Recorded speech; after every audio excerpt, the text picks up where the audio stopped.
don't wanna let you know you're so hypnotic, magical.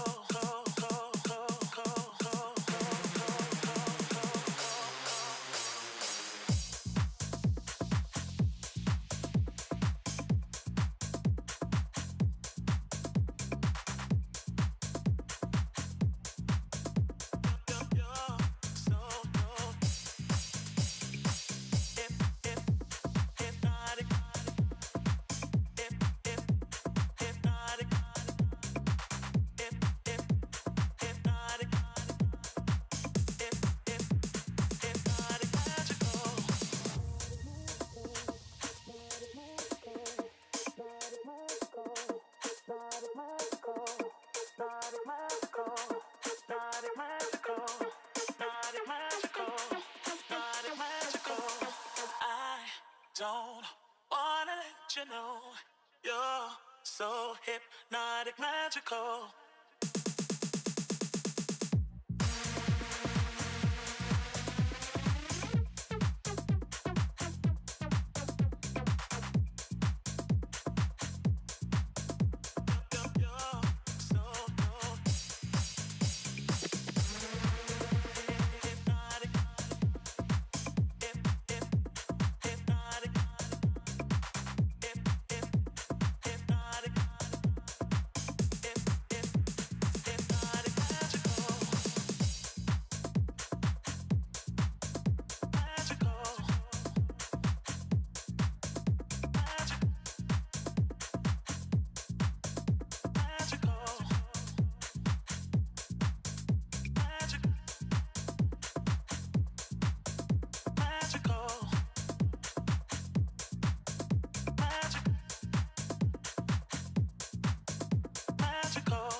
You're so hypnotic, magical.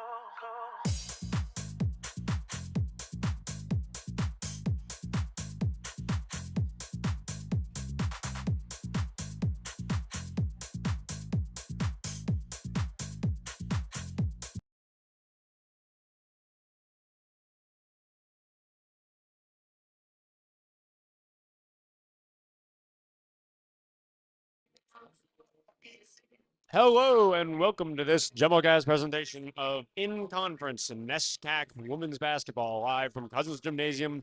Today's matchup will see your Tufts University Jumbos, currently 1-2 in the conference, look to make it 500 against the Middlebury College Panthers, who look to remain unbeaten in conference play, 3-0 so far, and challenge national number 5 Bowdoin for that prize spot at the top of the leaderboard. Last season, Middlebury took the win in this matchup in a 90-82 triple overtime thriller that snapped a 21-game matchup winning streak for the Jumbos. Today's reunion should have no shortage of excitement, and we are glad to bring it to you. I'm David Latham. Joining me on the mic are my good friends and fellow seniors, Jared Cohen and Riley Daniel. Some would call them the best in the biz, so you have something to be excited about. Before I pass it off to them, let's take a look at these two teams play over the last month or so. Starting with the Naismith Classic around New Year's in Springfield, both these teams played the same two matchups. Both took the win against Ithaca. Tufts beat Springfield, but Middlebury lost in another thriller, double overtime, 67-61. Since then, though, it has been up and up and up for the Panthers, 5-0, including 3-0 in the NESCAC, as we mentioned. Wins over 13-4 Trinity, 5-10 Wesleyan, and 10-7 Conn College.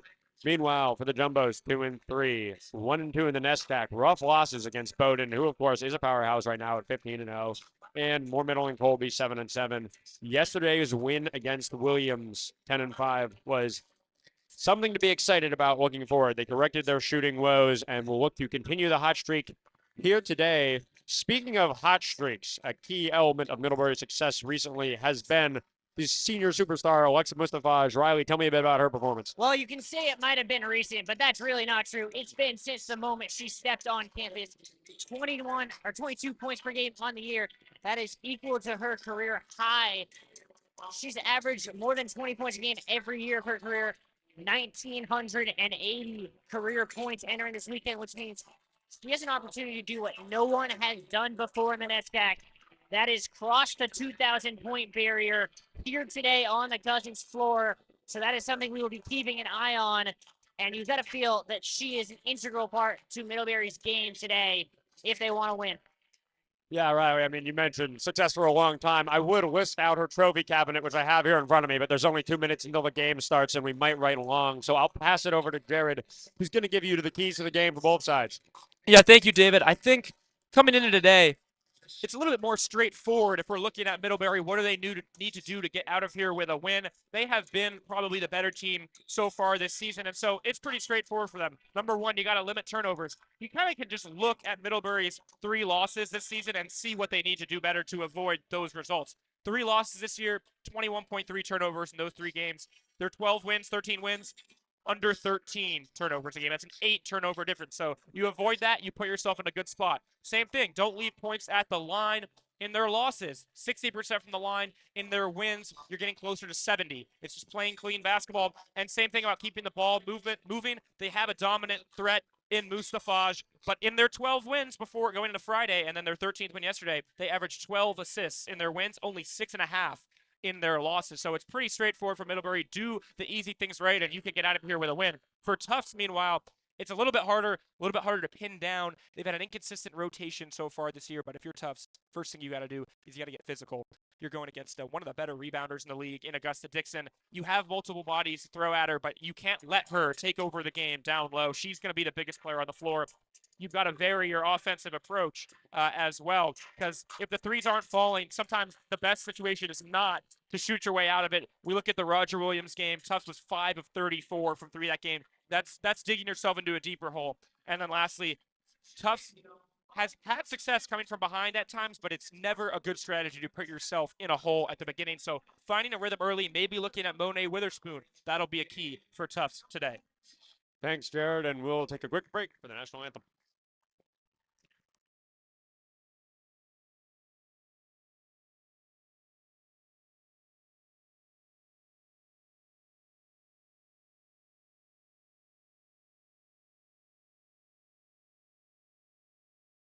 If unconditional love remains. Morgan's message was created by her family and former teammates with the mission to eliminate the stigma surrounding mental health, normalize the conversations about mental health, and ensure that mental health is treated equally to physical health for all student athletes.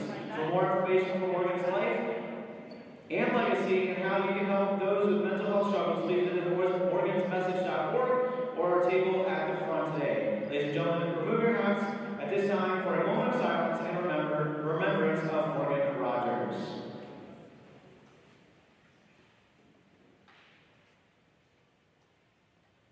Thank you. At this time, would you please remain standing, remove your caps, and face the flag for the singing of our national anthem today by Tufts first-year volleyball player Maywin Kamji.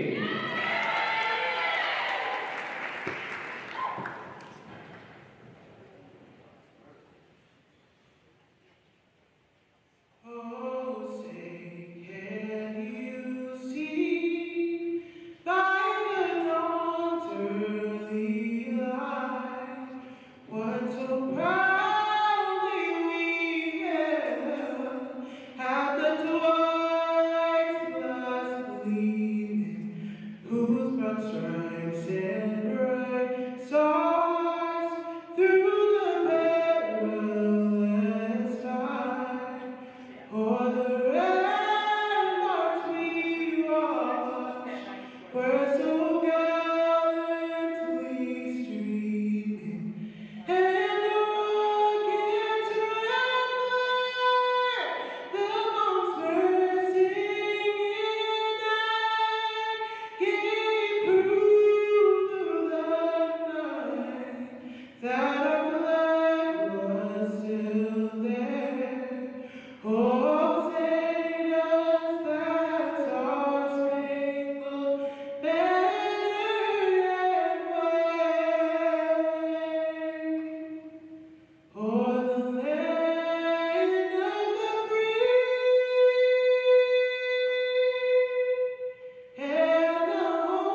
welcome back. Now we will have the starting lineups coming out. Gentlemen, we talked briefly about keys to the game. I'm thinking maybe we get a little bit of a outcome prediction from both of you, Riley. Yeah. Well, thanks for putting me on the spot there, Dave. Sorry. But give me a very close game. I don't think either of these two teams has what it takes to blow the other one out of the gym today. But I liked what I saw from the Jumbos yesterday. I think if they can keep the ball movement we saw in that second half against Williams, give me the Jumbos to get it done. 4 or 5 point margin. Jared, how about you? I'm going to go the other way. I'm going to take Middlebury tonight. I think we talk a lot about what sets a team apart, especially in a league like the NESCAC, and the answer more often than not is, do you have a player you can go to any possession down to give you a bucket? I know that Middlebury has that in Alexa Mustafaj. I don't know that Tufts has that tonight. I would have agreed with you on that exact point, Jared, until last night. Last night, for me, Monet Witherspoon told me she is that woman for the Jumbos.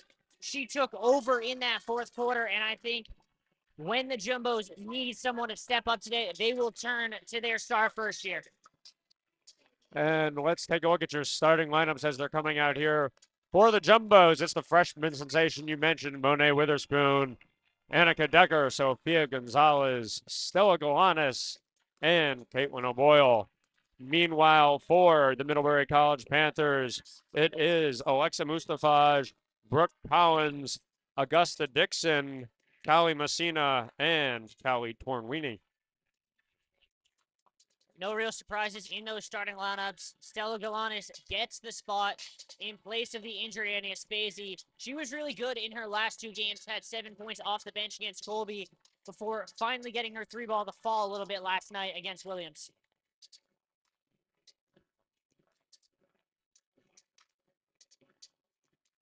And we have a pretty much full Cousins Gymnasium here today. You can feel the excitement and the tension in this building as the teams step up for the tip-off. So Boyle knocks it ahead to Gonzalez, and the Jumbos will get things moving here. Witherspoon. Decker up top calling the shots.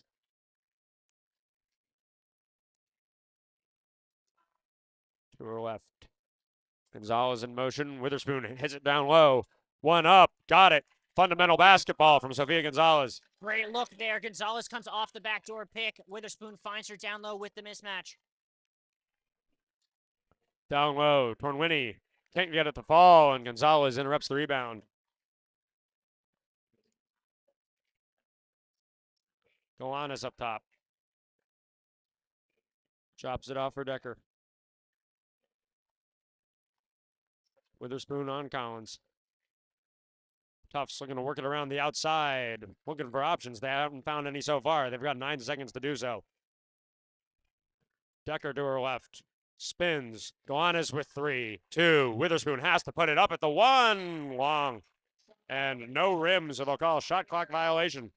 Jill Pace very upset with her offense. She wanted Galanis to pull that trigger there. Galanis, I don't know if she was just not aware of the shot clock there. And a lot of horizontal motion, moving around the perimeter for Tufts, but very little vertically on that possession, so didn't really test out the Middlebury defense at all. On the other end, though, a little more success. Steal for Galanis. Both these teams struggling to get it going on offense so far through a minute and a half. Gonzalez surveys. Comes around a nice screen from O'Boyle. From the spot, no. And Tornweeny and O'Boyle fight for the rebound. It stays here.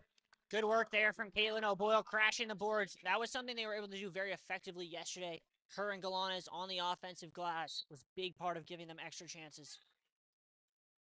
Drop off for Decker. Around the O'Boyle screen. Galanis, pick and pop, cash. And a good start early for Stella Galanis. Nothing but net. Annika Decker so good at that driving kick game. Mustafaj up top. Tries to respond and does. Clean as you like it, Alexa Mustafaj. And she is 17 points away from being the first woman to score 2,000 points in NESCAC history. Yeah, you just see No hesitation in her eyes, immediately goes into that shot, and such a smooth stroke there for the senior.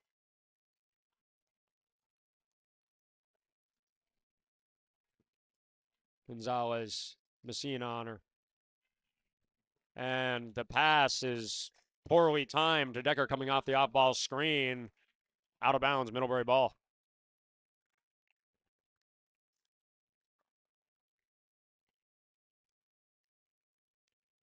Mustafaj once again. Dixon gives her space. Can't convert, and Gonzalez fights with Dix for the rebound and wins. And that's exactly what we're talking about. You know, Gonzalez is a feisty rebounder. She's top 20 in the NESCAC despite her short stature, and ripped one away from Dixon right there, who has probably a 7-inch advantage on her. Yeah, we talked about Dixon for the game. Last season, 16th nationally in defensive rebounds, 23rd in rebounds, period. Not an easy opponent to go up against in the post, and Gonzalez does well there. Good idea there to work the ball down to O'Boyle, but just got caught switching her pivot foot there. And ultimately, it's the threat of Dixon as a shot blocker. That's a tough one-on-one matchup for O'Boyle, who does a lot of great things for this Tufts team and is kind of in that starting role all of a sudden, but going to be tough for her to score one-on-one against Dixon. Messina in the corner, taken away by Decker. Nice steal, and she dribbles around toward Winnie. Jumbo's running. 3-on-2, has Gonzalez, corner, 3-ball, back iron. So it didn't go, but that's exactly the sort of look you want for the Jumbos. In transition, finding the open woman. And Alexa Mustafaj, little pump fake, makes Galanis jump, and 13 away now from crossing that 2,000-point threshold just 4 minutes into the game. And don't love the transition defense for Tufts. They're both guards, Decker and Gonzalez, over-pursued Mustafaj on the fast break. I mean, maybe it is a little bit in the team's head. She is such a dangerous scorer, but now they have a chance on the other end to get it right back. Jumbos need to fix the offense here. You can't have O'Boyle, your big, in the corner serving as an option on the release. yeah, and I mean, they do all the right things on that play. You know, when Mustafaj goes for the steal, they catch her out. Now they've got 2-on-1, but they don't have all their shooters outside. And like you said, they can't capitalize. And at some point, you need someone to score off the dribble, and that's kind of when I talk about the difference between a team like Middlebury and a team like Tufts. And they had that with Maggie Russell for years, and maybe Monet Witherspoon can bring that. But a lot of passing, a lot of probing, need more aggression from the offense. Yeah, I actually was looking at that, Jared. Last night, Jumbo scored 11 times off the dribble. 7 of those came from Monet Witherspoon. Only 4 times was it someone else who could do it. It's tough to play a whole game of 4 quarters of basketball where all of your shots need to come off passes. Of course, you want to assist, but you need to be able to create your own offense at some point. Mustafaj, step back. Gonzalez not giving up an inch. Messina looks to drive baseline, drops off Collins. A little sloppy play in the post, and bodies hit the deck. And it is a jump ball. Jill Pace incensed. She wanted a 3 seconds on Augusta Dixon. Referees seemingly not interested. Sometimes that's a call that it doesn't get made until the coach points it out. More so than maybe any other call. Yeah. Mustafaj, turnaround. Man. And Well, she did it again, Jared. She overcommitted, baited on the steal, and Mustafaj is going to hit that shot if she gets it open. So I think that's an easy adjustment from the Tufts defense. You can't over-pursue off the catch for Mustafaj. You need to stay in front of her. Make the shot harder. Don't make the catch harder. You're not going to deny her the ball. Galanis missed. Ooh.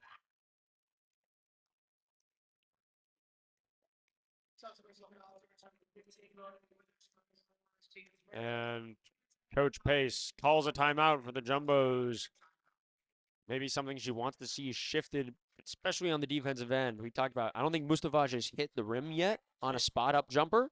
And she's the only scorer for Middlebury. She has all 7 of their points. I was questioning coming into today if they were just going to feed her. And, of course, they already do in a normal game. But 20 points away, not sure if this is an intentional strategy or just, you know what I mean, she's the best player on the floor. But early and often, the ball has been in her hands, and she has converted. And so we'll see. She could have that record before the first half is up. She definitely could. And I think on the offensive end for the Jumbos, you have Monet Witherspoon coming off a career-high 23. She has yet to attempt a shot today.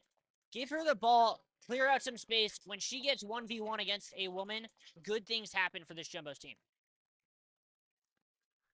Messina across the timeline. Mustafaj from the Nestack logo. O'Boyle playing deny defense down low. And up top, Messina, pop, pick and shoot. Poorman had the three, didn't take it. She gets the ball again, once again driving to her right. That tells you something. Poorman's inability to take that shot tells you that Witherspoon can play off her, provide help defense because she's not a threat from deep. Yeah, that's sort of the exact same situation we were talking about a couple minutes ago with O'Boyle on the outside. They said they run the play perfectly there, but it just winds up in the wrong hands, and that's not her go-to. Gonzalez, drive, contact, bucket. And that's exactly how you do. Get your defender on your outside hip, go middle. She had the step, she knew it, and then goes with the strong hand. Beautiful floater in the lane. And this is a back-and-forth game with 3 minutes and 50 to play in the first. Mustafaj with a dandy little spin move. Messina outside. Wow. Cash. And on a play like that, you got to hit it to give Alexa Mustafaj her highlight reel. That is just unreal individual basketball from Alexa Mustafaj. Two Tufts players in a blender, and they will need to do something here to respond.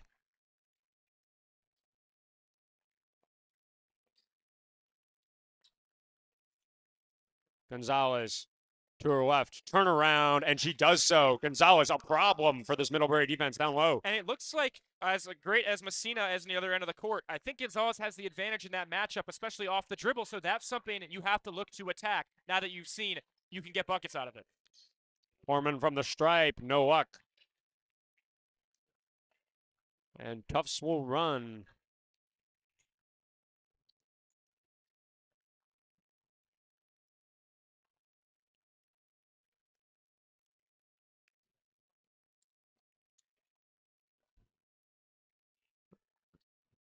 Witherspoon behind her back.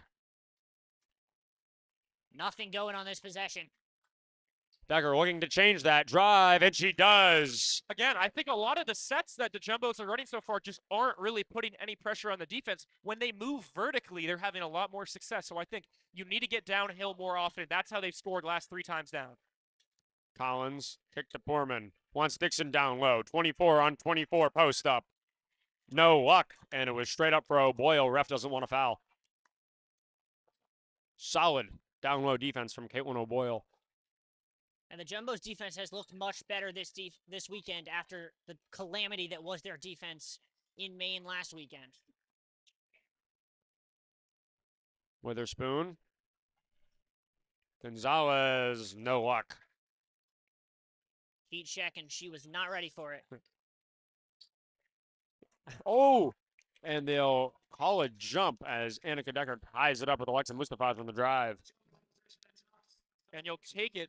And now we got substitutions. Claire Colcourse entering the game for the Jumbos alongside Callie O'Brien. We were talking about Colcourse a little bit coming into today.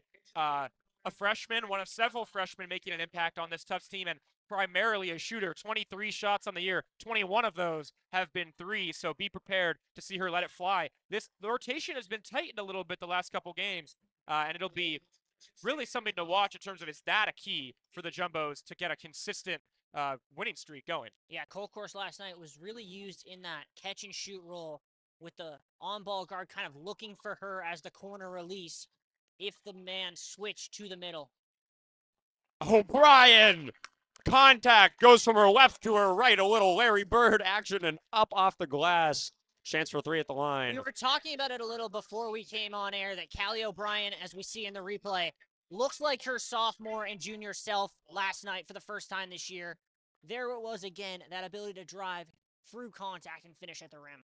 Yeah, and earlier in this season, it looked like O'Brien might be out of the rotation. She was getting 4 minutes, 5 minutes a game, not really getting an opportunity to kind of come in and make an impact. But season high in minutes last game, up over 20 minutes, 7 points off the bench.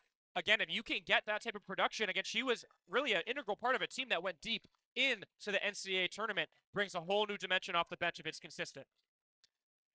Mustafaj front iron. Meanwhile, on the Panthers side, 2 subs just now. Shanette into the game along with Catherine Carafiello, who had her career high with 12 points in the last game. She'll have a similar impact today. Great job there. Hustling underneath from Colkhorst and O'Boyle. O'Boyle able to grab the board, put it back up, and the Jumbos have pushed the lead to 6. And with Sarah Crossett out, O'Boyle's going to be a big part of the Jumbos game plan tonight. Messina, 3 from around the same spot, and once again, it is cash in the bank. Messina is a sharpshooter, 50% from 3 this year. That's pretty unbelievable. But what's even crazier, she came into this season a 29% three-point shooter, but has clearly remade her game, and she is a threat from downtown. Already 2 threes made here in the first quarter. Gonzalez lofting off the glass, can't get it to fall. And decision making there. Gonzalez had 2 on her. That means there's an open woman somewhere. 4 seconds. Mustafaj from way outside and way, perhaps could have used to come a little bit less outside. That one falls a long short. It's a bold shot. Be interested to see what Jill Pace does here. 5/10. Theoretically, you could try and chuck it down the court looking for a play. Instead, they're just going to walk it up. Oh, And Messina with a nice read to say, if I step up at all here, there's nothing you can do about it. Out of the first quarter, back and forth basketball. It is Tufts 16 and the visiting Panthers 13. Gentlemen, how can Middlebury get back? They're in the game. It's a 3-point game. But what can Middlebury do to get back on top in the second quarter? Well, I think what they need to do, not just in the second quarter, but going forward, is really someone else other than Alexa Mustafaj has to step up, because every single basket has been a byproduct of her so far. She's either scored it or set it up. So the question is, if the Jumbos figure out, which theoretically they should be able to do, how to stop her from getting the ball, who steps up in her place? Is it Augusta Dixon like she did last year? Is it more of Messina, or is it someone else off that bench?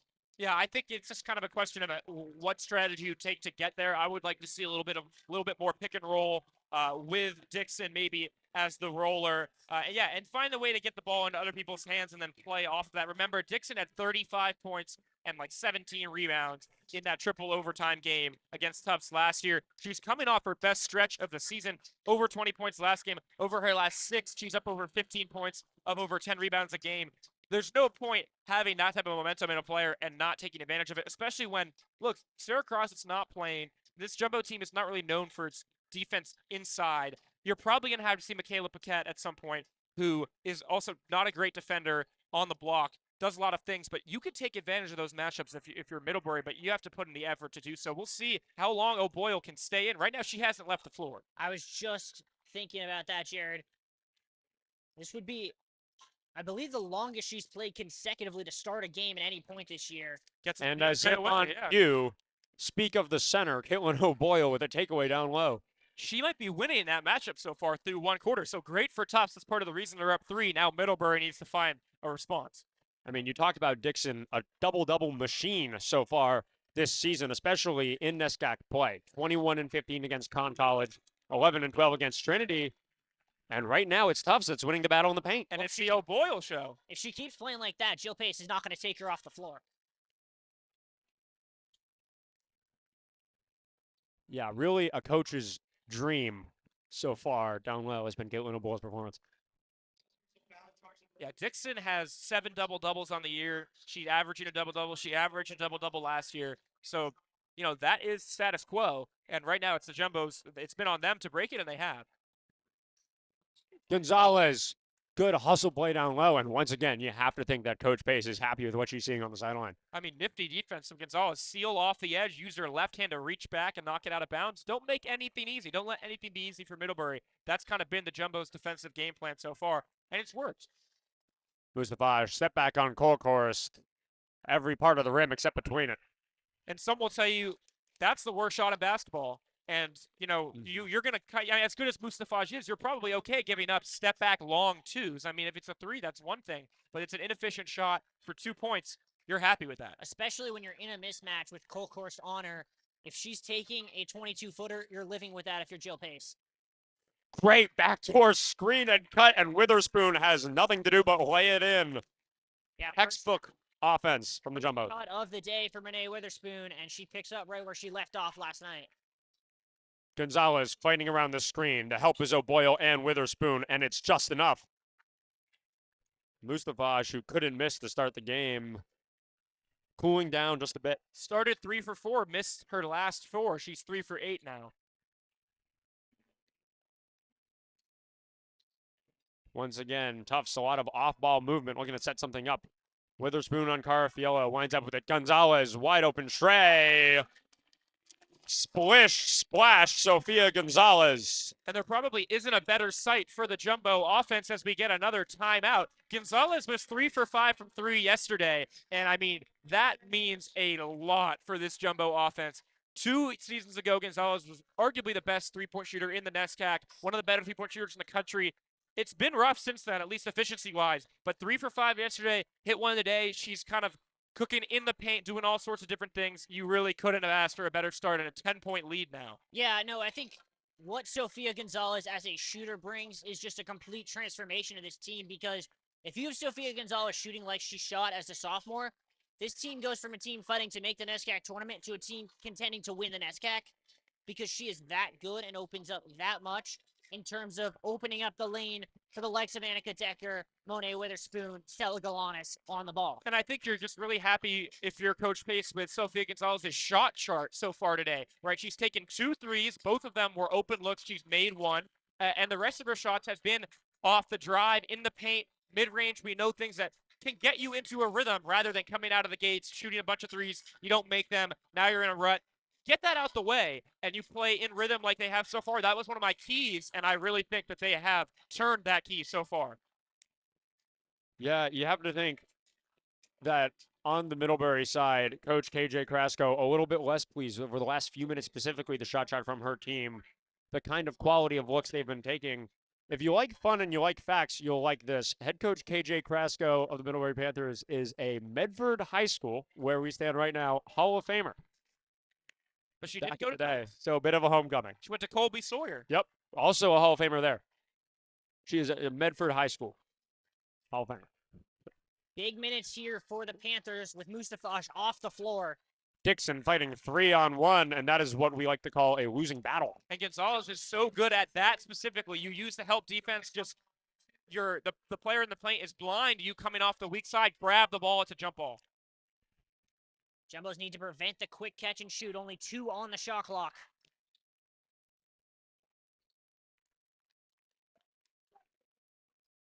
Joe Pace pointing out no time moved on the clock on that.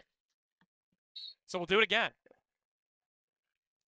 Messina fighting with Stapleton outside. Winnie doesn't have anything, and Tufts stifling on the perimeter. That might be the best defensive possession the Jumbos have had all year. I mean, it's just been aggression, I feel like, has been the word to describe the Tufts defense so far, and so far it is working. Now, there are adjustments you can make to aggressive defense like that. The question will be, can Middlebury pull it off? Gonzalez off a Stapleton screen that let go a little early, but she draws a little shoulder contact on Messina, and we got the foul. Yeah, Stapleton in giving O'Boyle some rest after a great first 12 minutes for the senior. I continue to like the Messina on Gonzalez matchup for Tufts, so I look for them to go back at that. Earlier, they switched Mustafaj onto Gonzalez, but right now it is Messina. Talk about O'Boyle in that first shift. 4 points, 4 rebounds, 2 steals, but her impact really went beyond the stats, causing problems for Middlebury on offense. Oh, yeah. Oh, my goodness. Finger roll. It's all thanks to Mrs. Clean. Monet Witherspoon off the glass. Swift. Yeah, if she gets an inch, she's going to get to the basket. And if she gets to the basket, odds are it's going in. That's the off-the-dribble weapon we were talking about earlier. That crossover is so tight going left that it is impossible for a defender to stay in front of her. And, I mean, you can't do it any better than that. She has been a breakout player for Tufts this year, and it's only her freshman season. Jumbo's on a 10-0 run, spanning the quarter break. That right-hand lay-in, I'm still thinking about on that. The left side, I mean, it's just fundamentals. It's a dimension we haven't seen for this Tufts offense in a while, and it just changes things. Everyone is kind of pushing on full cylinders right now for the Jumbos. First defensive problem of the game. That's a second personal for Claire Colkhorst. And you'll probably live with that. A bench piece, that's who you'd rather her pick up a couple fouls. You're not in the bonus yet. Yeah, I mean, if Claire Colkhorst goes in and on the couple plays she does line up with Alexa Mustafaj, limits her productivity, gets a couple fouls, that's fine for Coach Pace. Torn Winnie from the mid-range, no luck. Delana's rebound. Gonzalez on the far side, drops it down to Stapleton, sees O'Brien backdoor, but it's a second too late. And once again, the ball gets tied up down low. Both these teams are fighting for those. A little ambitious there from Stapleton, but I love the idea. When you're playing in transition, you want to play fast, find the open woman, and you know that if two are coming to you, the open woman's going to be on the weak side where O'Brien was. Yeah, basically read my mind. That's one of those passes where you go, good idea. And once again, it is the three-point play show here for Tufts. This time it's Sofia Gonzalez tacking on her own. I gotta say, feeling a little bit better about my prediction right now. Yeah, you have definitely called it better than I have, and a lot of these points are off of really nifty play design from Joe Pace and good execution from the Jumbos. A lot of movement, a lot of in-breaking off-ball cuts that open up the ball handler to kind of just turn, and the basket's right there. And Gonzalez already up in double-digit scoring. Gonzalez up to 12. Her high on the season is 20 against Springfield in that Naismith Classic. Kirk on the wing. They need a fire starter bucket right now to get things moving. There's a lid on this basket, and they need to take it off. Mustafaj would be the woman to do it. Foul in the back on the floor. You wonder, is the record like in the mind a little bit, not just for her but for the team? Is that something I've never been in a situation like that. You come out and it's kind of Yeah, me neither. Yeah, I was never threatening an all-time scoring record, and it probably does change the mentality a little bit. You're just forcing it, pressing a little bit. Kirk down low. Great drop off pass to Torn Winnie. Ref sees contact. She'll shoot two. I love O'Boyle, 2 hands in the air, Yep. hands straight up, and the offensive player is on the ground. Caitlin O'Boyle good at a lot of things. She might need to work on her acting game a little bit.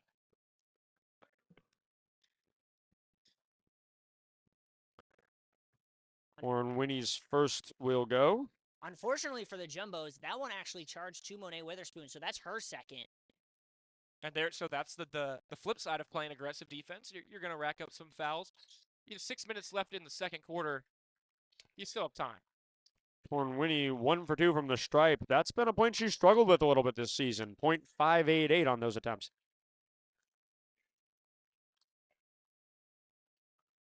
O'Brien, once again, sending her teammates horizontal. Gonzalez fights for it. Tufts using 30 seconds regularly in this game. Callie O'Brien, once again, the switch to the right hand. This time, can't make it fall. Mustafaj in transition. It's just her and Gonzalez, and that's a battle she wins. Clean out the glass. She wins it, but Gonzalez made her earn it there, coming across.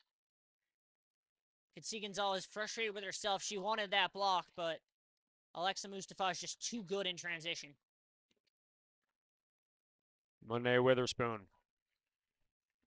Galanes has a little space. Turns it up on Torn Winnie. Nothing.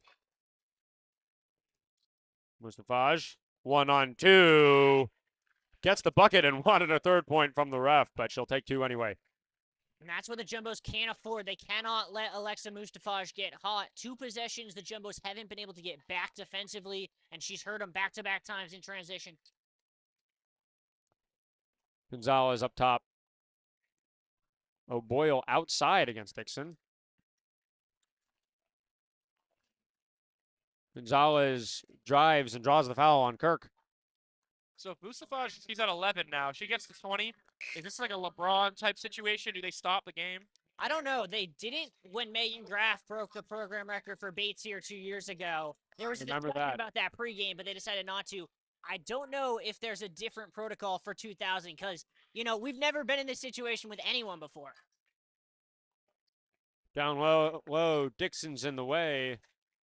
I'll tell you what, that is a bailout call for the Jumbos. I didn't see much of a foul there. It looks like Dixon just kind of jumped the route, and O'Boyle, the beneficiary, and now the beneficiary of 2 free throws. We're 1-1. There was a foul. It was O'Boyle going over the back of Dixon trying to catch the ball. It's all just facial expressions. That's how you get a foul. Maybe O'Boyle heard what you were saying about acting and decided to prove you wrong, Riley. Dixon, or their hands up. She was in the right position down low, but called with the contact. And O'Boyle's only a 33% free throw shooter, which is not great, to say the least. But we've seen moments this year where it looks to just kind of click. 1 of 2 there, and she hits like 5 in a row. And so, probably one of the people you want to send to the line, though, if you're in the bonus and you're Middlebury. Collins. And who else but Alexa Mustafaj driving right behind the back. Drop off Dixon. Oh, and that is just a sweet play. You can't draw it up better than that. Alexa Mustafaj behind the back like it's nothing. But that was Dixon winning the matchup on O'Boyle only because I don't love the pick and roll defense from O'Boyle there. Didn't put a body on Dixon. Obviously, Mustafaj is a threat. You want to help, but you can't let Dixon come behind you and get an open layup. Kirk now sizing up O'Brien. Mustafaj wants to step back, but Decker's up there. Dixon drives right. O'Brien with the help on the baseline. Has to kick out to Torn Winnie, assessing her options. Drives. Another kick out. Kirk with 6 seconds on the shot clock. Dixon forced to take a deep 2. Air ball. Kirk recovers it. No. Shot clock violation. The second one didn't hit the rim either. Great decision from Jill Pace. This time, after she brought Annika Decker in, she put her on Mustafaj, which allows Gonzalez to provide that help, which she's so good at.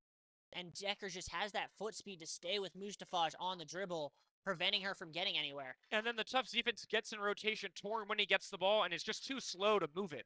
And so you wait those 2 seconds, Tufts resets, and then the advantage is completely on their side with only, under 10 seconds left on the shot clock.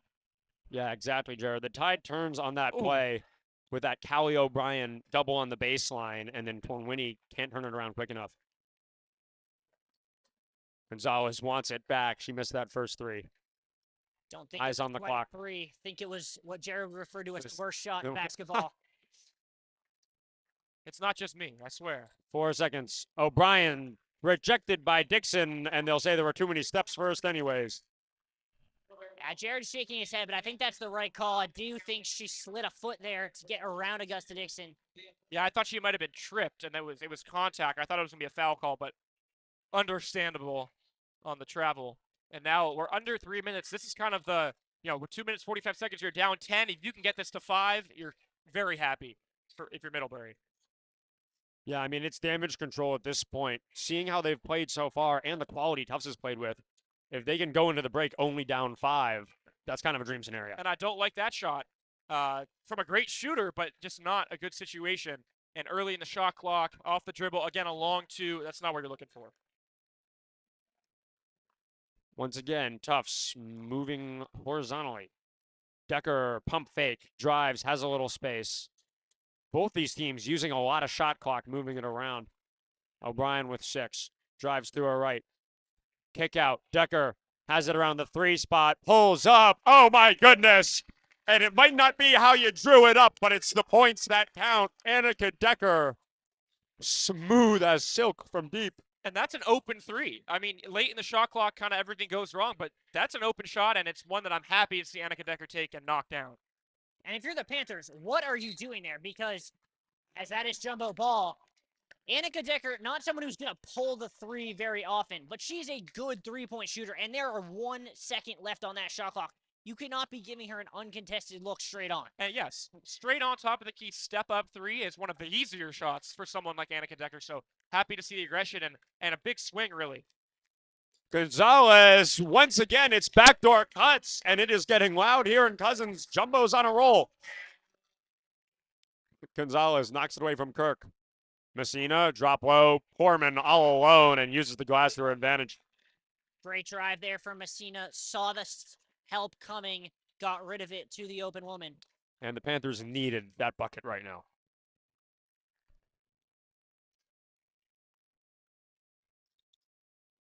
Tufts, off-ball movement, a huge part of their game today. O'Boyle surveys. Once again, down to 7 seconds on the clock as Gonzalez comes around the screen. Drop down to Decker, and how many times can they do it? I mean, fool me once, fool me twice, fool me 6 times in a row. It's a backdoor. And it's Mustafaj who got beat straight up.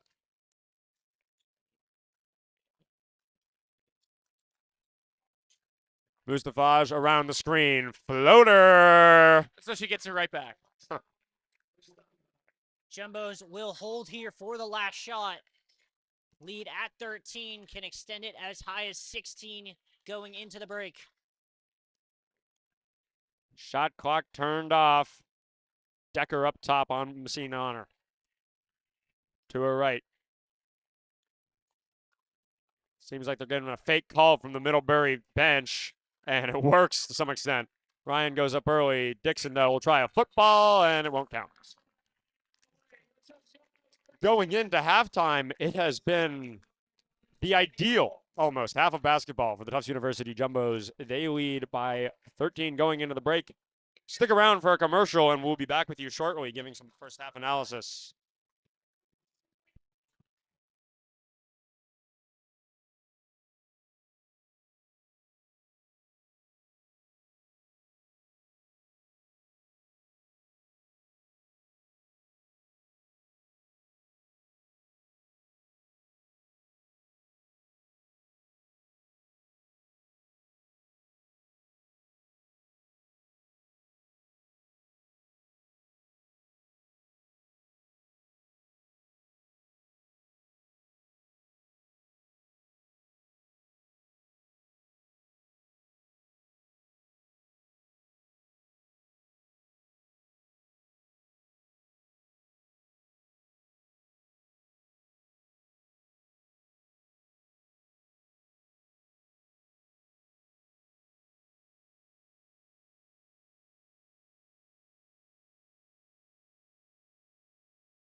And welcome back. It is halftime here at Cousins Gymnasium through 2 quarters of play. Tufts leads Middlebury 37-24.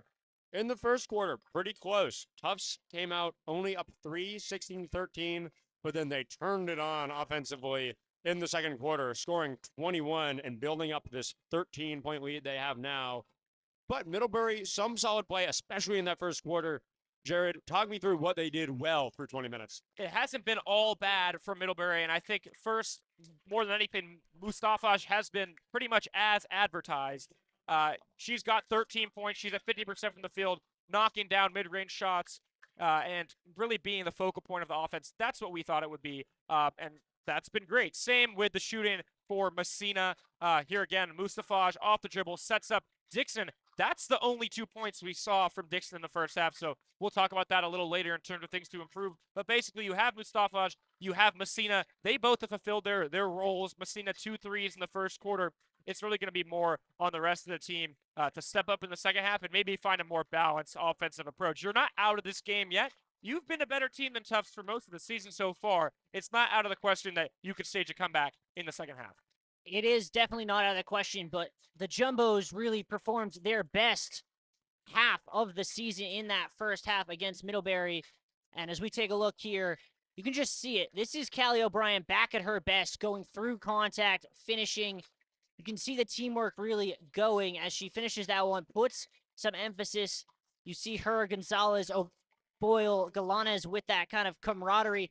And really, it's been the team play throughout. I don't know how many times, David, you were saying it was somewhere around 6 or 7 that they got the backdoor cuts. When it wasn't that, it was Monet Witherspoon doing things like that, using that just ridiculous first step to get all the way to the rack and finish. We talked about it. The Jumbos, we weren't sure if they had someone who had that individual brilliance. There it was from Monet Witherspoon using it.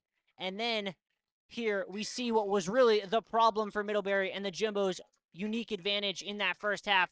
Backdoor after backdoor after backdoor. That door is going to break off the hinges if the Jumbos keep going to it because it is working to perfection so far. And then really the last one we want to show you was at the end of that possession, one on the shot clock, and just a complete lack of awareness from Mustafaj, giving Decker that uncontested straight-on 3. And sometimes you just know it's your game, and when that one went in, you could see the crowd erupt in real time. Yeah, I mean, you see right at the end of that play, all the players high-fiving. You talk about Witherspoon's individual brilliance. Today, the Jumbos, seems like everybody has that individual brilliance. Everyone's finishing around the rim. As you mentioned, the off-ball movement has been impeccable. They're going to look to do more of that in the second half, and if you're Coach Pace, there's really no need to switch from what you've done. No, I think if you're Jill Pace, your game plan worked perfectly. You've given up a lot to Alexa Mustafaj, but that's a given when you're playing Middlebury. What you've prevented is anyone else from getting going, and if that's the situation, Alexa Mustafaj is not going to beat you 1v5. I think there's a lot to like for Tufts in the first half. Again, I like the rotation a little bit tighter. You're at nine people played in the first half, and pretty much all of them contributed. My real question for that is O'Boyle just going to stick the entire game? We haven't seen Michaela Paquette yet. She's played 18 minutes, so 18 to the 20 in the first half. They went with a no-big lineup very briefly. We'll see. If O'Boyle can keep up the game she's playing, I think Tufts will be in a really good spot. And here's another commercial. We'll be back in a few.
And welcome back.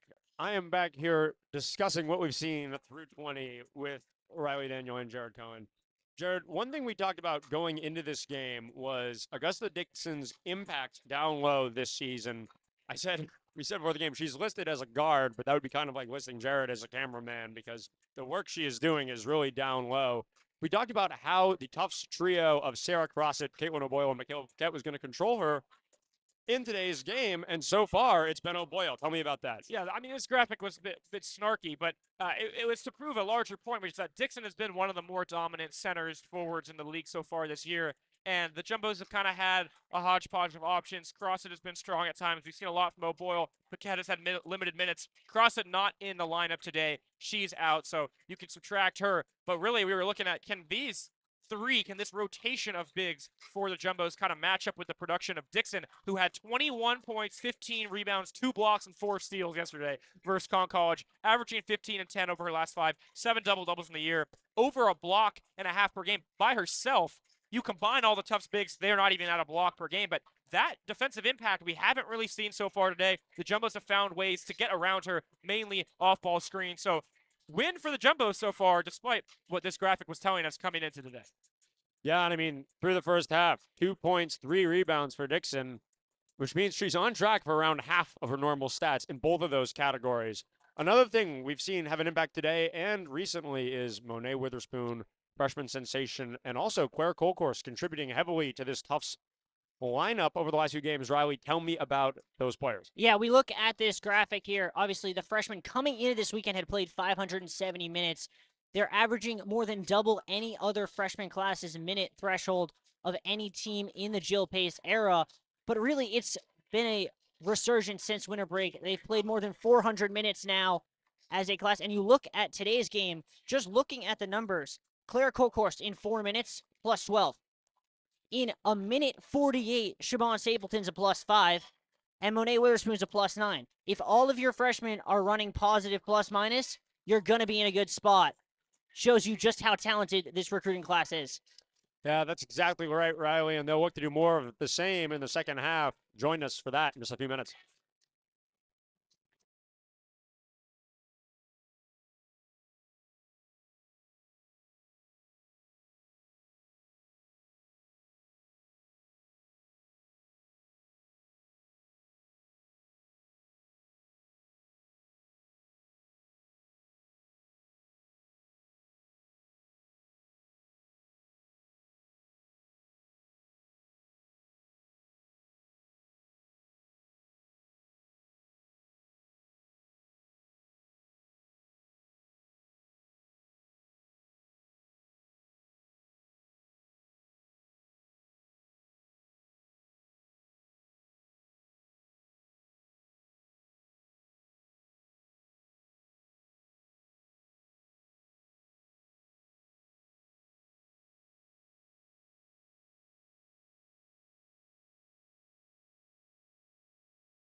And welcome back. 20 down, 20 to go in this game as the Middlebury Panthers take the floor against the Tufts Jumbos. It looks like starting lineups for both teams.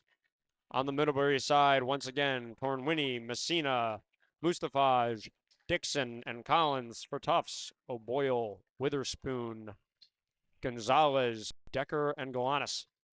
Two things to keep an eye on if you're looking at stats. Jumbos have won every game in which they've shot at least 40%. They're shooting 57 on this one. They've also won every game in which Monet Witherspoon has reached double figures. She's at 5 as we start the second half. Yeah, also 43% from 3 for the Jumbos. It's been a great shooting game. That was part of what allowed them that turnaround last game against Williams. They shot 45 from field goal, 44 from three-point. Those were both third on the season, and they have looked equally hot here today through 20 minutes. Kaylin O'Boyle just got away with the double dribble. And it turns into 3 points as if on cue. Sofia Gonzalez looks, likes, cashes. So now back-to-back games for Gonzalez, probably 2 of her best performances on the season, and an incredibly bright sign for the Jumbos in their chances going forward. Yeah, Gonzalez up to 17 to lead all scorers. Oh, that's a professional move. Mustafaj creates so much space on the drive, and she makes the layup easy for herself. We knew she was going to have a big game. She had 91 points in 4 matchups against the Jumbos coming into today, and already has 15. And that puts her at 1995 in points, 5 away from that 2K mark. Galanis, 3 ball, and what can't go for the Tufts? It's a pool party, and everybody's got a noodle.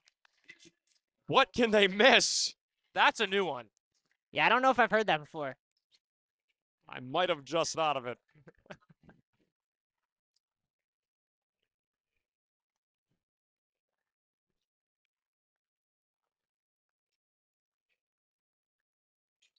Tornwini drive. Contact was before the shot on the floor.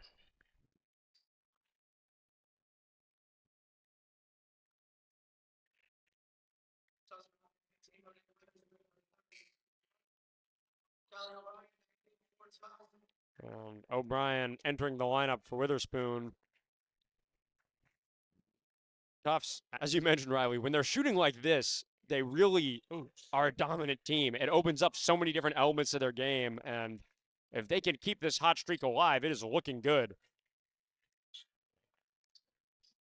But there is plenty of time to go. 18 minutes of basketball remaining. Yeah, and we look at their numbers, and it's pretty easy to see why they're shooting much better today. The shot selection is just so much better. They're not forcing shots off the dribble. They're finding the open woman and a catch-and-shoot situation and taking it. Galanis once again. Wow. And it is electricity and magnetism down here on the right side. The basket has a magnet on it, and the shooters are electric. But that's the look of a player just finding her stroke. Looks so comfortable and so in rhythm as Dixon with the bump and the finish. But if you're having Stella Galanis hit 2 threes, hitting mid-range jump shots and looking clean and comfortable doing it, you just changes what we've talked about this season with like who can come in, who can make an impact. Now you have a tight 9, you have a tight 8 who you can rely on. Dixon, glad to see that one fall, and good use of the post move on the other end. She's going to need to do a lot more of that in the second half if this team's going to get back into it. It can't just be all Mustafaj, and that's what it's been for the most part. It's still a 17-point game, so a lot of work to be done on the offensive end as well as the defensive end for Middlebury. O'Brien. Gonzalez, good help defense from Kirk, and Gonzalez touched it last. And that's what the Panthers need to do. They need to start stringing some stops together, give themselves a chance to get back in the game offensively. Yeah, and I mean, Tufts has been great with the help defense as Messina gets a nice drive and a finish. Go to the help defense, good getting in the lanes. This time the Panthers do the same, and they create a steal. In the first half, they were caught looking at the ball handler too often and letting their woman go back door. Galanis, 3 ball. What can't she do? That is now a career-high 11 for Stella Galanis on the day. And knew it was good as soon as she let it go. In rhythm, confident, and that stroke is looking good. Up over 30% from 3 now on the season. And once again, none of it's hitting the rim. I mean, it's just automatic. Death taxes in the Stella Galanis 3-ball. We might be seeing a shootout start here in Cousins as we look at the start of this quarter, and it has been, well, it's been something.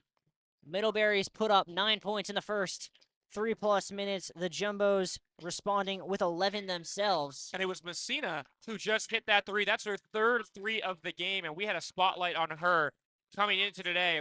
Up at 49.2% from three on the year. 6 for 7 from three against Wesley, and that's the highest for any game in her career, the highest any player on Middlebury has hit this year.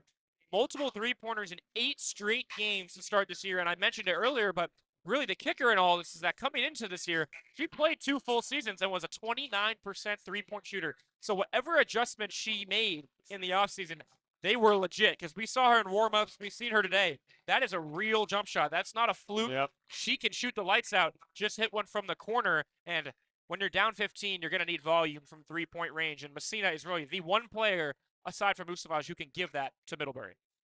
Yeah, you're exactly right, Jared. That is no fraud watch. She has clearly fixed her shot. That is a 100% authentic, genuine jumper. And arguably the best three-point shooter in the NESCAC. Galanis. Wow! How many times? Nothing left to say. And I mean, Middlebury's been responding every time, but eventually you just get beat down. Was that a heat check, or is the next one a heat check? No, it's already heat, Jared. Yeah, no, she's on fire. Mustafaj can't respond. I'm going to give Tufts a tip coming down on offense. Give the the ball ball to Stella Galanis. I feel like I'm in shock right now because if you had told me coming into this weekend, after last weekend with multiple 20-point losses on the road in Maine, that the Jumbos would beat Williams comfortably and be up 18 halfway through the third quarter against Middlebury, I think I would have told you you were insane. Galanis, 6 threes made on the year coming in today, 4 already tonight. And Brooke Collins should not be giving up an inch on Galanis. And Don't play help defense. Don't switch. now they're running Curry motions for Stella Galanis off the ball. If you got her working, you got Gonzalez working, look out. But seriously, now as Middlebury, you have to deny the ball to Galanis, and now you've got all these other players on the floor who are much more of a threat. And I mean, it's just great things for the offense. Yep.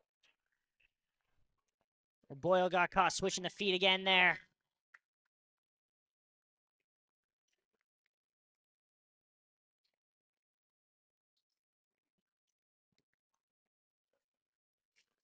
Dixon up top had Decker on her for a second.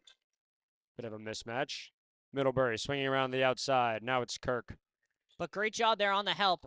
Jumbos forced the extra pass away from Mustafaj, said, we'll let someone else beat us. And this time, Decker works it away from Mustafaj. Gonzalez, another three. What in the world? Unreal. I had words. We've used all the words. Jared's doing a little dance up here on the bench. This team can't miss. They need a timeout. They're hacking. They need a timeout. I mean, what a quarter from this Tufts team, who really have struggled to shoot the three ball for most of the season. Now they're up to 8 of 12 from three-point range. And in the third quarter alone, 5 of 5. They haven't missed. Yeah, Jared, they're shooting 65% from the field on the day. They're shooting better from beyond the arc. It's that kind of day. I mean, and the best part about this is, look, maybe you take a skeptical approach, you're cynical, and you go, it's just a fluke. But the best part is these are good open shots. I wouldn't say that this is like they're chucking threes, they're running Missoula ball, and, they happen to be hitting them. This is a product of a good offensive game plan, especially built off a first half where they attacked vertically, they got behind the defense. Now you're getting open threes. And look, it's great that you're making them, but honestly, it's even better that you're getting them in the first place. Yeah, I mean, it's like you were just saying, Jared. Once Galanis hits a couple of those threes, okay, now Collins has to stay right on her. Sometimes they're even thinking about a double coming off a screen because everybody needs to come outside. That leaves other players open. Now Gonzalez, there was a closeout on that play. 3 feet of space. That was an open three. So you are 4 feet of space. You are thrilled with the offensive game plan in the second half. If you're any member of this Jumbo team, if you're a Jumbo fan, and they're getting ready to put this one away, not over yet, but not what we expected coming into today either. And now really for Middlebury, are you focused on getting that record, or are you focused on getting back and getting this game a little bit closer? I think you got to focus on trying to get back in this game at least through the end of this third quarter. Then you can maybe, if it's not your night, focus on Alexa Mustafaj's record. I think KJ Krasko is focused on winning this game. And I think Alexa Alexa Mustafaj will pass 2,000 points. Two things. It's a few games to play. Well, I'll tell you something. There is zero chance Middlebury gets back in this game if she does not break that record. Correct.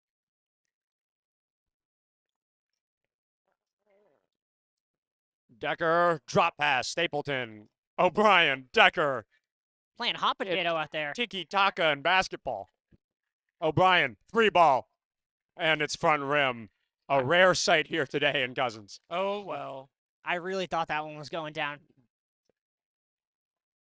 It has been pick your poison for Middlebury playing defense, and now they've got just 13 minutes to find the antidote and get back. But that was really another Balance. another weak closeout, I would say. Like, yeah, O'Brien missed it, and maybe that wasn't the original intention of that possession, but close out. Make it a difficult shot if you're Middlebury. Full court defense on for the Panthers. And it's looking good. Jumbos have 4 to get it across the timeline here, so they got to be careful. A ray of hope for Middlebury. This full court press seems to be taking some effect. Decker now has to dribble through 2. She just made you eat your words, David. I mean, she did, but if you're Coach Krasko, you like what you see from that play. You force the ball out of bounds and you make Anna Decker dribble through 2. I mean, she makes it happen because she's so shifty with the ball, but that's a sign of an effective press. If you're Stella Galanis, how badly do you want the ball right now? Itching. Badly enough that you're willing to run all the way home to Vermont to get free. O'Brien. Stapleton screen to little effect. There's the second one does, though. Decker 3. No. Another Way to open go. shot. But yeah, another wide open 3. Mustafaj, nice drop pass to Collins, and it's swatted by Callie O'Brien. Ladies and gentlemen, Callie O'Brien is back. And now she's calling the shots up top. Stapleton coming around for a screen, it appears.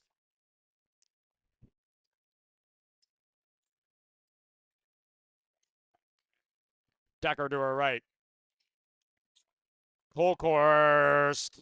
No, and cooling down a little bit, but you have to love the opportunities that Jumbos are creating. And that's a great skip pass from O'Brien to an open Colkhorst.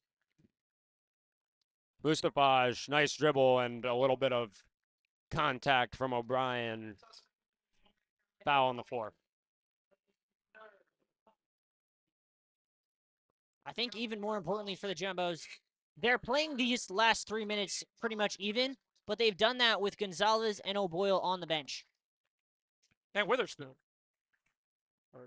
Yeah, Witherspoon has also been on the bench really since about a minute into this quarter when she picked up that third foul. I mean, right now as Dixon fights through 2 to get to the line, if it ain't broke, you know what I mean? I mean, the 5 on the floor right now are looking really solid on offense. Great drive and kick. They're getting open shots, and there's really no need to change the lineup. So Galanis hits the bench. Maybe hope to see her in the fourth quarter get a couple more shots up. Smooth as butter on the first attempt from the stripe for Dixon.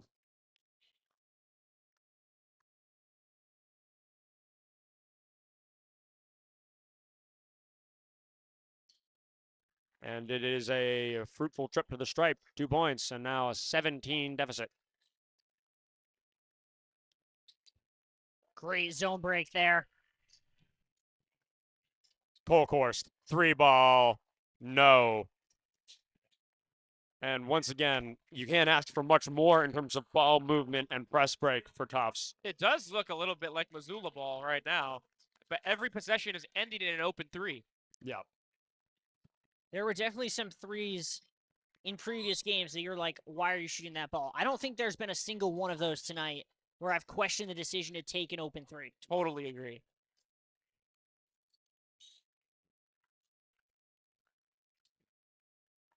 Gonzalez pulls up from the elbow, side rim, O'Boyle, board, bucket. All in a little more. You may be questioning the decision to shoot that ball, but Gonzalez saw what we saw up here, the mismatch, which meant O'Boyle had the advantage down low and was there to get the rebound if she missed it. Dixon now forced to spin, turns, contact anyways. And you can see Dixon is trying to carry this team up out of this hole on her back. Yeah, a little bit of frustration. You can see it in her face. It hasn't been an easy game for her, especially coming off several of her best performances of the year. But now getting up close to double digits, she'll have another chance at the free throw line here, and she's going to be a big part of any potential comeback. She is, and I think one thing to note, Jared, looking at the box score, neither her nor Mustafaj have taken a second on the bench at any point today. Yeah, 28 minutes for both of them, and that's tough, especially on a second night of a back-to-back. You feel that. And I think you see it a little bit in that Dixon, who's up over a block and a half per game, has yet to record one today. The Jumbo's doing a good job of staying away from her and going at other options on the defensive end. Same spot on the elbow, Gonzalez, same results. Panthers the other way. Dixon down low. Mismatch on Decker and blocking foul as they both hit the deck. Yeah, Decker did a good job getting herself set. Unfortunately, she was inside of the restricted area, so a good call there to charge her with the block. Good call and good shot selection, I guess, from Dixon to just kind of throw that up. Yeah. Once you feel the contact, you know it's not going in, but now her third trip to the line and 4 times down the floor. Well, Jared, we showed the graphic at halftime about the height and the Jumbos kind of, as a team, basically being able to match Augusta Dixon's individual performance. But really, until about 2 minutes ago, Middlebury hadn't looked to go inside at any point today. Yeah, no, the offensive game plan in the first half had little to do with getting Dixon the ball. That's changed here in the second half, and the lead is 16, which is less than it was a couple minutes ago. But definitely a question of what the strategy was coming in. We also thought, again, that the Jumbos would have to throw a bunch of different bodies at Dixon. It's mainly just been O'Boyle.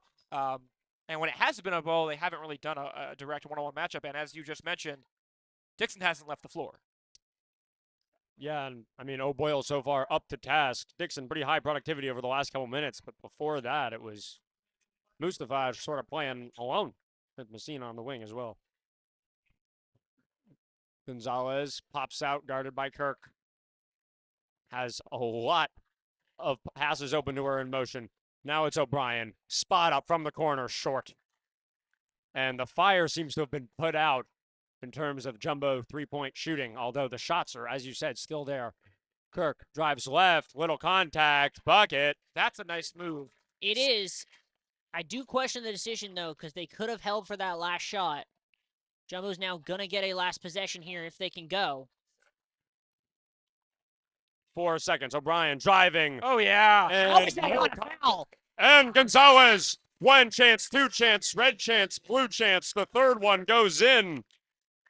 And I think you see on that play, I think 2 minutes ago, O'Brien would have swung that to the corner. But I think she realizes now that they've been creating enough of those opportunities and the heat's kind of fallen off. She hits that pump fake, they still have to jump, and it's a wide open layup. So a third quarter in which it ends up actually being a kind of a close quarter. The Jumbos end up winning the quarter by 3 points, 21-18.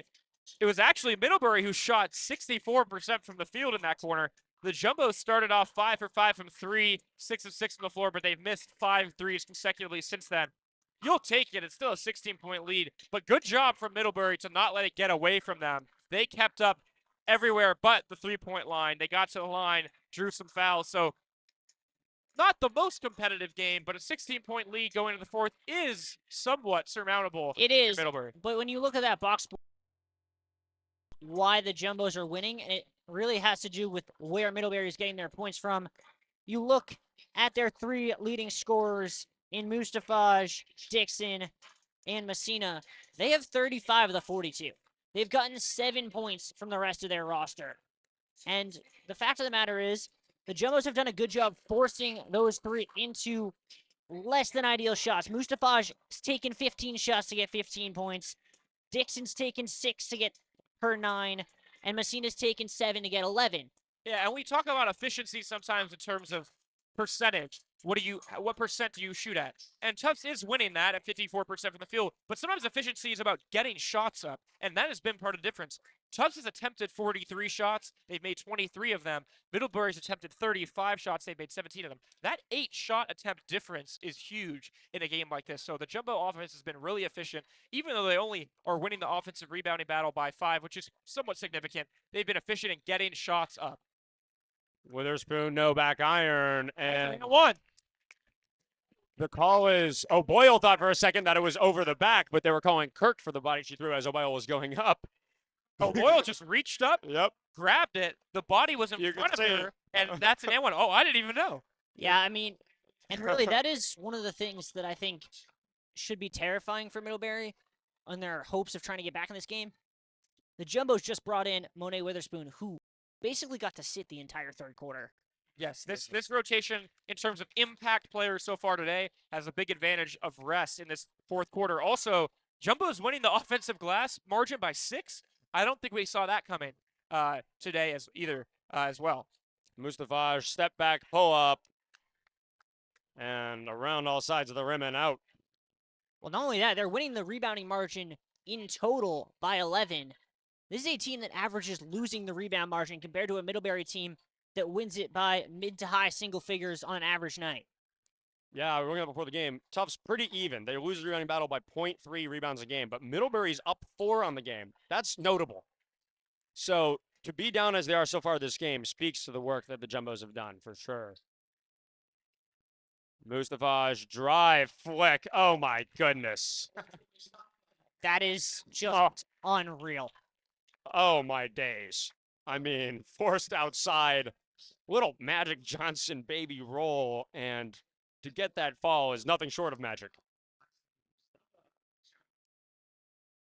And for Alexa Mustafaj's next trick, an and one.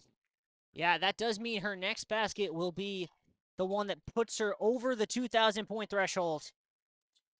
O'Brien kicks out Gonzalez, and they say, let's work time to our advantage.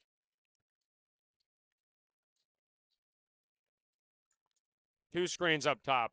No one on her, so she shoots it, and the price is right. I said it already, but that's 2 games in a row where Gonzalez is hitting these threes in an efficient manner, in a confident manner, as Mustafaj. Is that a 2 or a 3? Doesn't matter. That's 2K exactly on the button for Alexa Mustafaj. And we talked about it before the game. Tufts been benefactors here, but that is something that no woman has done in the history of the NESCAC.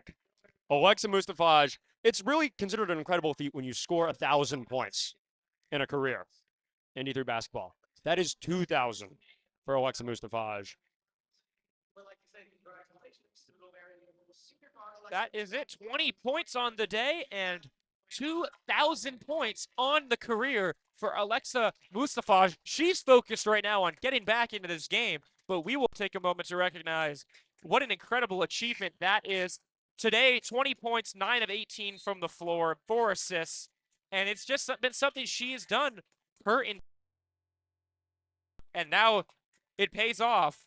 NESCAC Rookie of the Year in her first season 3 years ago, 2-time WABC All-American, honorable mention. We were talking pretty unbelievable she hasn't been an All-American. 2-time first-team All-NESCAC. Just has done everything for this Middlebury team, and now the first player in NESCAC history to reach 2,000 points. Yeah, also All-Region 1, second team last year, first team 2 years ago. And as you said, some of these awards, I mean, you watch her play, you'd think she'd even have more, and this cabinet is stuffed. And now the centerpiece to be added is 2,000 points. I think the one thing she would like more than anything else, though, is a NESCAC title. Middlebury has never won the NESCAC title, and this could be their year. Not looking great today, but they've been a strong team so far this season as she adds on. Now we're over 2,000. Let's make the record unbreakable. 2002, what a year it was? The year you were born? I was not alive in 2002. 03. I've been told. Witherspoon. See if the Jumbos can get Witherspoon going. Only has 5 points on the day. And both these teams still focused on trying to take this one. Tufts needs to stay in the driver's seat. Middlebury needs to switch it around. and haven't loved Witherspoon's shot selection here in the fourth quarter, forcing it just a little bit. Mustafaj behind her back, finds 3 defenders, has to kick it out to Dixon. Messina on her drive left, got Gonzalez's contact. It's a good draw. I love that little pump fake jab and go left. It's a strong move.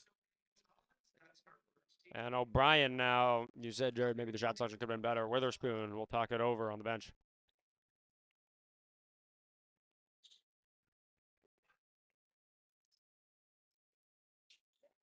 Carafiello around the Kirk screen. Nothing. Kirk, a little bit of contact, sends it a little long, overestimated, and now jumbo ball.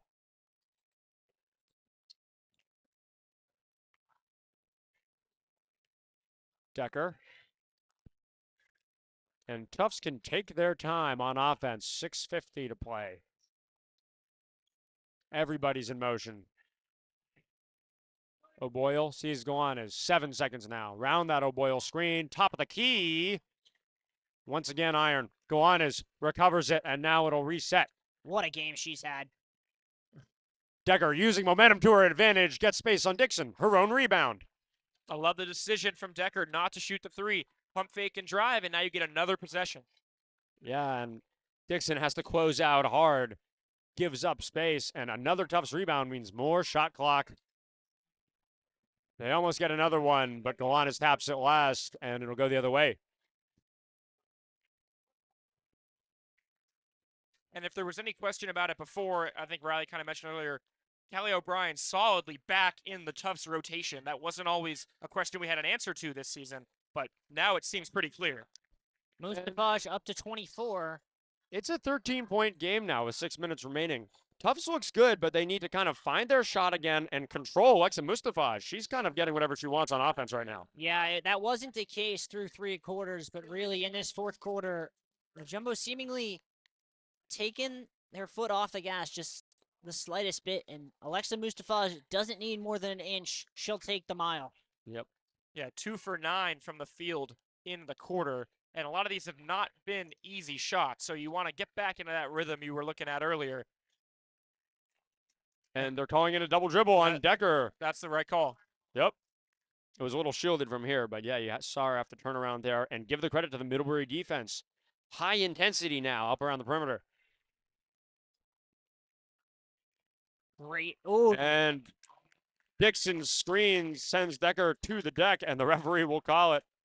yeah, that's kind of unfortunate for Augusta Dixon as we see that. Not a great replay there, but looked pretty clear up here that she was set when she made that screen. Maybe the referee wanted extension of the arm on that play more than motion, but I would say a good 65 to 70% of moving screen calls at all levels of basketball are decided solely on the reaction of the person running into the screen and very little to do with the screen itself. That's fair, and Annika Decker sold that one to perfection.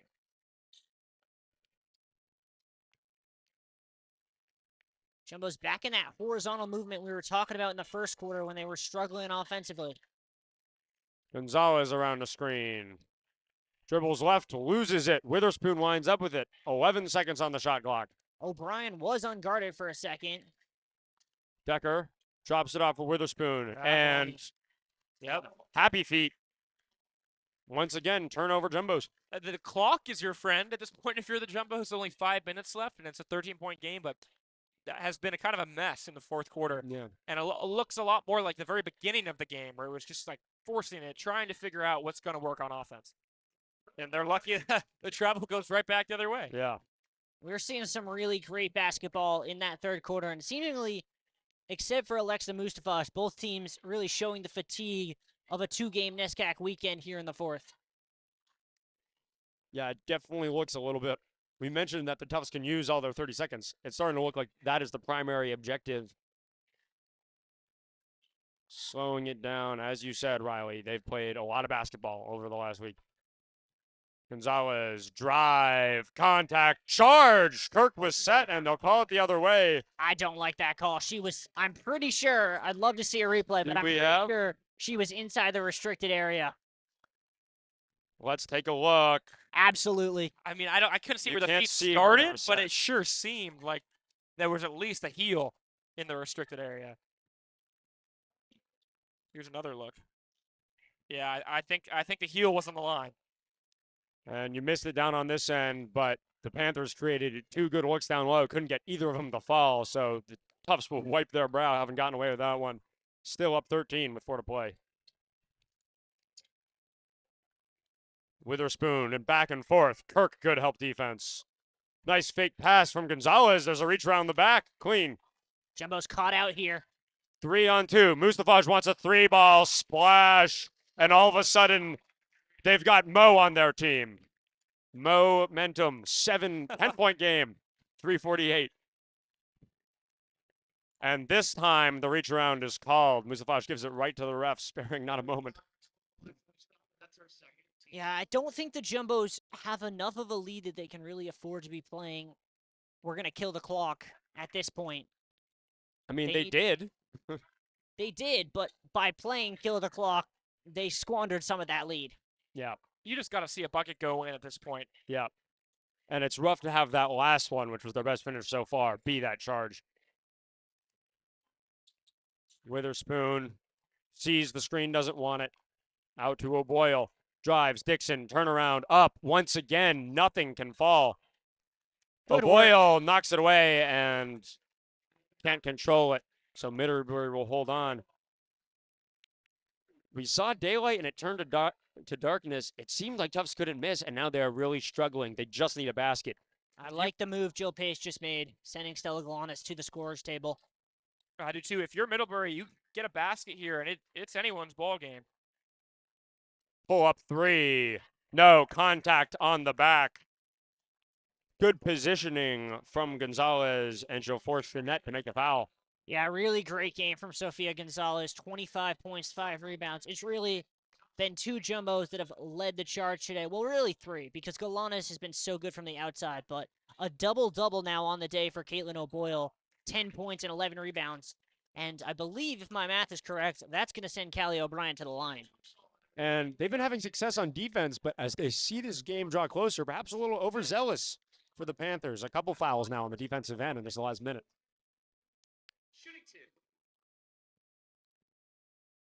These are critical free throws, Callie O'Brien. First one falls. And I question if you're, I don't know if you're fouling as a strategy, but if you are, O'Boyle is the one you want to foul. And it's a fruitful trip to the stripe. Yeah, I think that one is really just a going for the steal foul. Given how the Jumbos are shooting right now, I do not think that would be a solid strategy for the Panthers. Mustafaj has to go 2-on-1 turnaround. No, O'Boyle board. I get Alexa Mustafaj is like the greatest player of all time in the NESCAC, but that's just not a good shot to be taking in this situation. Yeah, with an open woman under the basket. Last 2 possessions have not ended in great shots for Middlebury, and whatever chance they did have of coming back now looks a hell of a lot slimmer. Messina pokes it out from behind, but Decker retains. Calling the shots. Drop off Gowanus around the screen. Tufts really can't create anything outside. Kirk with another good switch. O'Brien goes to the ground, and they call it a travel as she does so. Tough call there. Little bit of contact, but the call really insignificant once they decided there was no foul because it was either going to be a travel or a shot clock violation. Give the credit to Emma Kirk on that play. She had to switch 3 times and kept Tufts away from that 3-point line. Nice drop-off pass for Dixon. Alexa Mustafaj has 2 eyes in the front of her head and 2 in the back, it appears. Look at this. Incredible. 10 points once again with 2 to play. It was a great pass. And that, I think, was what Jerry was talking about on the last possession. She had the exact same look to find Dixon on the weak side, didn't take it, and you just wonder, is that going to be the possession that comes back to haunt the Panthers? And the question is it too late? It definitely hasn't been too little, but there's still 10 points and 2:06 to go. I mean, if Tufts can play 30-second basketball from here on out, and it is, I think, it would be statistically impossible for Middlebury to come back. So they've got to create a lot of pressure, force some chaos and some mistakes for the Jumbos. Speaking of things that are statistically impossible, there is a final from Middlebury. on the guy's side. Jumbo's won that one 77-57, improving to 4-0 in the NESCAC. 15-2 on the year. They'll be back in action here on JumboCast next weekend against Con College. Winnie with a good corner trap, forcing it out of bounds. 2 seconds only down off the clock. A little bit of confusion here. Not quite sure the providence of it. Why is the shot clock at 17? At 29. Now the music's I back mean- on. I don't think that's intentional either. O'Brien now forced into a double. That's a dream press. It would have But been. it's a foul. I don't know about the providence of that call either. Yeah, that. Yeah, that's tough. I mean, that's pretty much as well as you can play a trap on defense. And O'Brien went straight into protect mode. So she's holding onto the ball. She's not even looking to pass. You grab onto that, you would like that to be called a jump ball, but the reach-in foul it is, and it only matters if she hits the free throws. And first one doesn't fall. Still a sigh of relief as that one's called a foul. Because if that's a jump, the momentum is really swinging to this Middlebury side. They're seeing that this press works. They can raise the intensity. But now Tufts gets to slow it down. Callie O'Brien gets 1 of 2 free throws, and Middlebury has to work their way all the way back up the court. Look for a quick shot right here. I think she wanted to pull up 3. Decker in space. Only Messina back, and they will take time. Gonna get it to Galanes. Dewan is on the jumbo. Playing keep away now with this Middlebury Not gonna defense. foul? I think they're not on this play, it appears. Down low, nice pass from Gonzalez. This time Dixon in the way, and it seems to have served them not to a foul. They get the ball back. Oh, Mustafaj on a tough screen. It's the 3, every inch of the rim, and in for Sarah Chenette. Clock Sorry, that's continues to Keely run. Baglio. 70 seconds to play here. Middlebury needs to foul. Are they actually going to play this out? This will bring the shot or the game clock down to 20 seconds. And Mustafaj says no. Keely Baglio with a crack in case of emergency 3 from the corner. They call that a 3.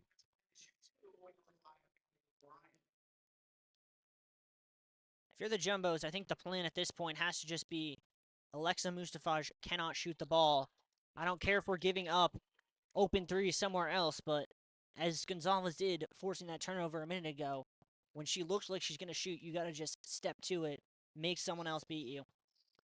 And you look at who's on the floor, it's a bunch of good free throw shooters and Kaylin O'Boyle, unfortunately, but you know, she's had some success there. So you're set up in a way where no matter who gets the ball off the inbound, you'll probably have someone with a good shot of making the free throws at the line. Well, I agree with that. I also wonder, Jill Pace has 3 timeouts in her pocket. She could really play offense-defense here and remove O'Boyle the next time after a theoretical Middlebury basket to put a better free throw shooter on the floor. We'll see what the call is. 10 points now, still the lead. Going to be tough for Middlebury. They had a couple opportunities here and there maybe to make it a little bit more dramatic, and turnovers and some sloppy play cost them. It's not over yet, but maybe a missed opportunity when the Jumbos really did kind of take their foot off the gas pedal here in the fourth quarter. Yeah, and on that last play, I mean, you see Baglio hit the 3. She has 13 on the season.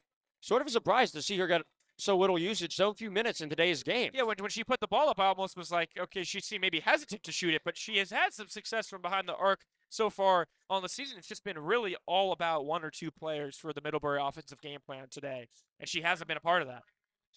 Down low, Dixon draws a double team. Drop down to Kirk. Gowanus switches. Dixon forced to throw it up over her head, and it finds Nylon. And there's that timeout you were looking for. Yeah, and I think if you're the Jumbos, you'll take that every time. 10 seconds off the clock, and Middlebury settles for a 2. Still a 3-possession game here with 50 seconds to go.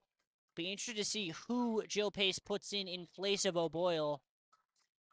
To take those free throws, yeah. I mean, at this point, you convert from the stripe, and you walk home with a win. You do, and if you walk out of this weekend 2-0, it would be a very different feeling than a lot of people expected. Interestingly, O'Boyle on the floor here as the Jumbos come out of the huddle. You could use her as a, well, they advance the ball, so that's one. And you can use her as a screener. I'm sure the ball is not going to her off the inbounds. That would be a win for the defense, and there it goes straight to O'Brien. And the foul committed there by Kirk. And it seems like O'Brien is the team's preferred free throw shooter. Yeah, ball's been into her on pretty much every play now that it's in foul territory.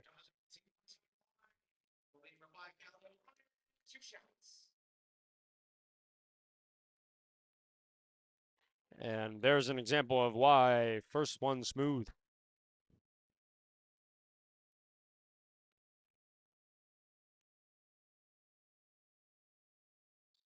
Perfect trip. Once again, 2 points. O'Brien's been 5 for 6 from the line today.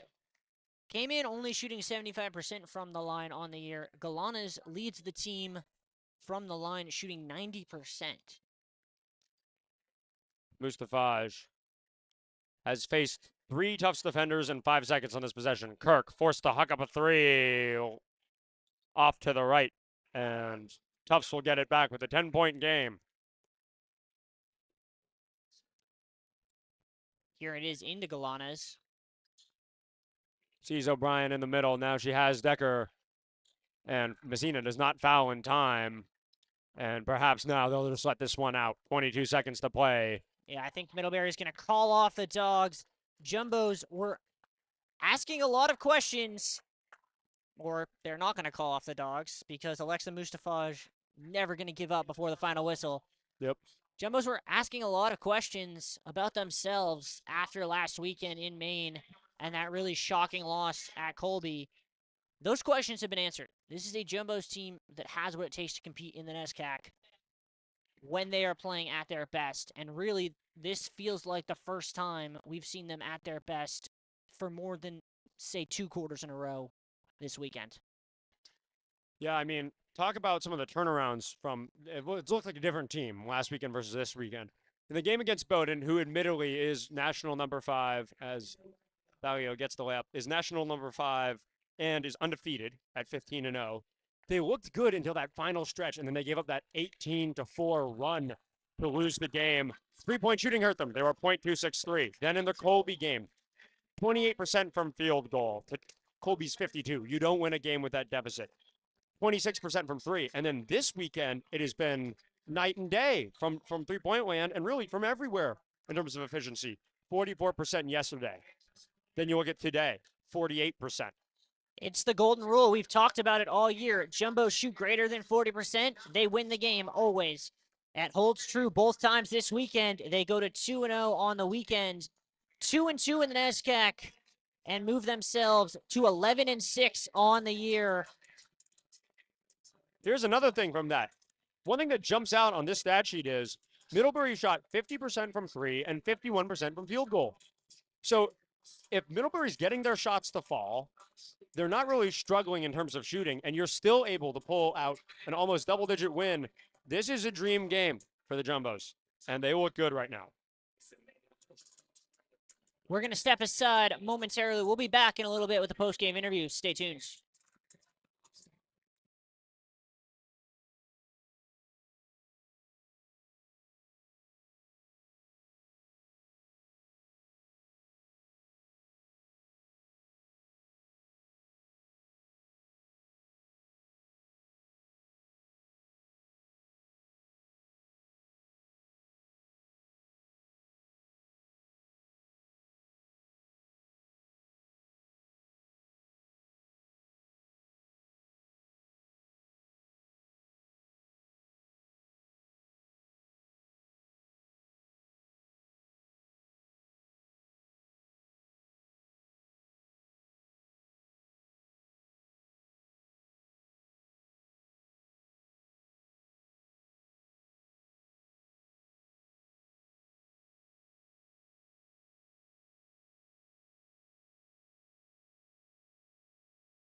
Welcome back. I'm here with Sofia Gonzalez. 25 points in the win today over Middlebury, a career high. How does it feel to put up that kind of performance in front of the home crowd?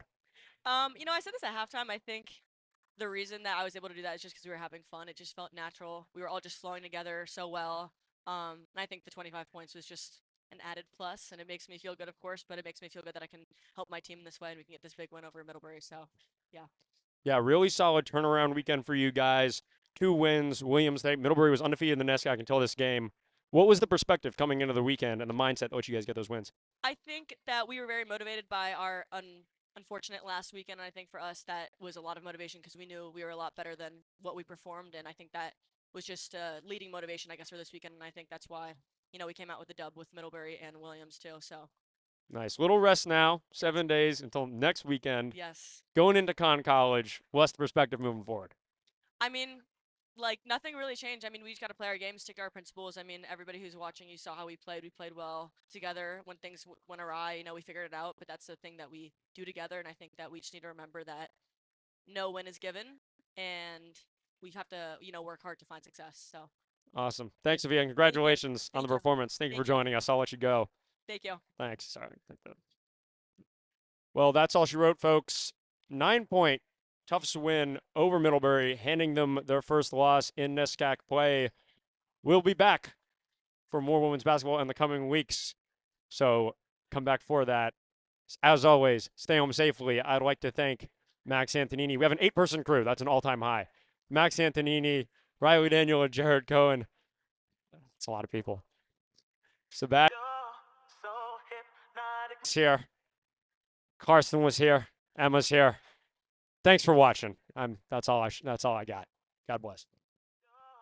So hypnotic, magical.